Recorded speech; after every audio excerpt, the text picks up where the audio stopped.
Hey guys, welcome to Boxing Squad for boxing news and views from around the internet.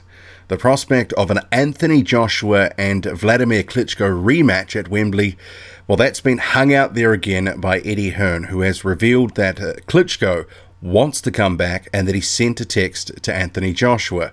So if you haven't caught up with this, Eddie Hearn was speaking to IFL TV. Here is some coverage from some different websites and whatnot. TalkSport leading here. Anthony Joshua next fight. Eddie Hearn reveals Wladimir Klitschko wants to come back. It's all over the place at the moment. But for context, so Eddie Hearn, he told IFL TV he wants to come back. I think he texted AJ and said, "I want to come back. I feel like I beat everybody in the division right now." So this is not for the first time that Wladimir Klitschko's name has been hung out there and mentioned as a potential guy for Anthony Joshua to fight in April. And I just don't know if this happened. Is this actually the right thing? The right career move for Anthony Joshua at this point in his career? So that's what I want to talk about in this video, because I just don't know if it's actually a positive move. Wladimir Klitschko, a long reigning champion, lots of accolades. He's been retired for more than a year, 42 years old. Is this the sort of fight that Anthony Joshua should be in next? Because to me, that would seem to indicate, if that is the fight that they go for, it indicates a couple of things. Well, one, Deontay Wilder and Tyson Fury, they are otherwise engaged with their rematch of their own. But two, it speaks more broadly to the pool of opponents for Anthony Joshua that's available, that there is nothing out there at the moment that is so attractive as to be a 100,000 seat seller at Wembley. So if they were to seriously look at Wladimir Klitschko, that's an admission that all the other options weren't really much chop and compared to a retired 42-year-old Klitschko, who Anthony Joshua beat 18 months ago. 18 months ago now, when Klitschko was, what, 40, 41. Klitschko's not getting any younger. He's not going to get any better. And sure, we've seen some footage of Klitschko in recent months sparring. Here it is on screen. He's been sort of hinting at this comeback for some time now. And yeah, I just can't see him coming back being better than the first fight. If anything, Anthony Joshua is going to put on a more dominant performance against an aging, older fighter. I think that's just the reality of the situation.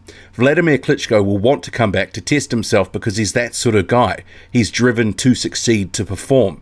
Mentally, you know, he hasn't squared that loss away in his mind.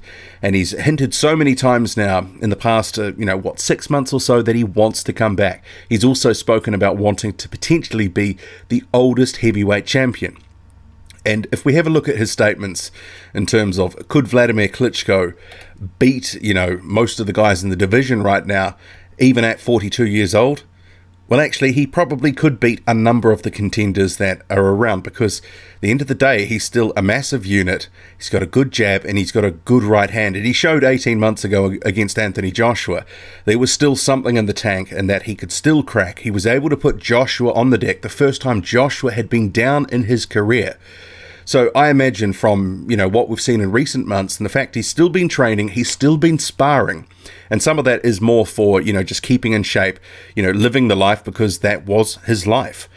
There's got to be some ring rust there, I'm sure, but he's going to not be so far removed that he can't have some success if he came back. But should he be the guy that is in line to face Anthony Joshua? And Eddie Hearn has spoken about wild cards being in play for April. But I just think, dangling this back out here, what's the point? What's the purpose? Because if there wasn't some consideration to this fight being made, why would Eddie Hearn bring it up? Why would he mention it? He doesn't need to right now, because there is the likes of, other opponents that are out there at the moment. The most likely candidate is Dillian Whyte if he beats Derek Chisora on December 22nd. There are a few other names that are out there, not so palatable, not fights that Joshua should be in next because the other guys haven't maybe earned the fight. Jarrell Miller springs to mind. But if he can't, get a Wilder fight, a Fury fight because they're tied up, is Klitschko the answer? I wouldn't have thought so.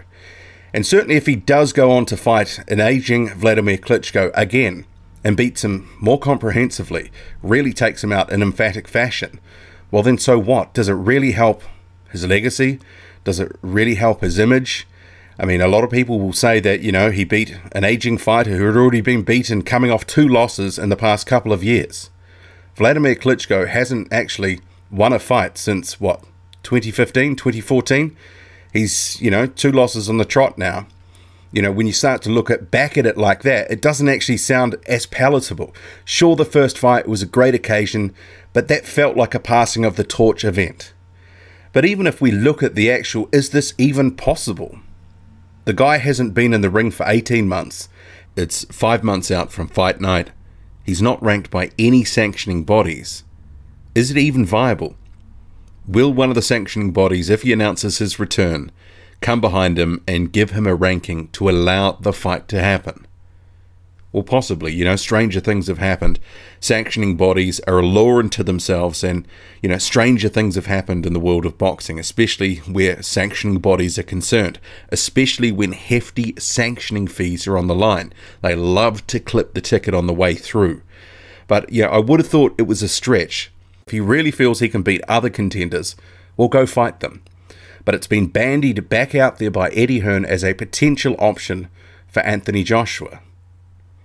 Because really, why would he mention it if it wasn't an option and wasn't something they've considered? And he's mentioned this a number of times. And even Wladimir Klitschko a few weeks back said, actually, my former manager, Bernd Bont, doesn't speak for me.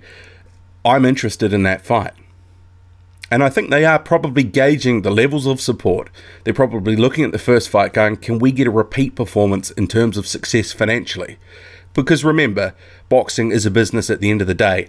A lot of what happens now, say if Wilder and Fury are not in play for April, is going to be based around financials, because they don't want to put on a fight and sell out 50,000 of the 100,000 seats, because obviously that would be a dent to Joshua's brand. So they have to tread carefully here because it's a massive stadium. You want to fill it. Yeah, so I mean, I just wonder, is this actually worth even discussing? Because is it the fight he should be in? Is it good for his legacy? It's going to give rise probably to some comments that he's cherry-picked a guy who's coming off 2 losses who hasn't been in the ring for 18 months. You can see that now. That's the way some people will look at it. And 18 months removed, is he going to be any better anyway? I wouldn't have thought so. What do you make of it all? Drop a comment, loud and often. Hit like, hit subscribe, follow me on Twitter, boxing_squared. I'm out.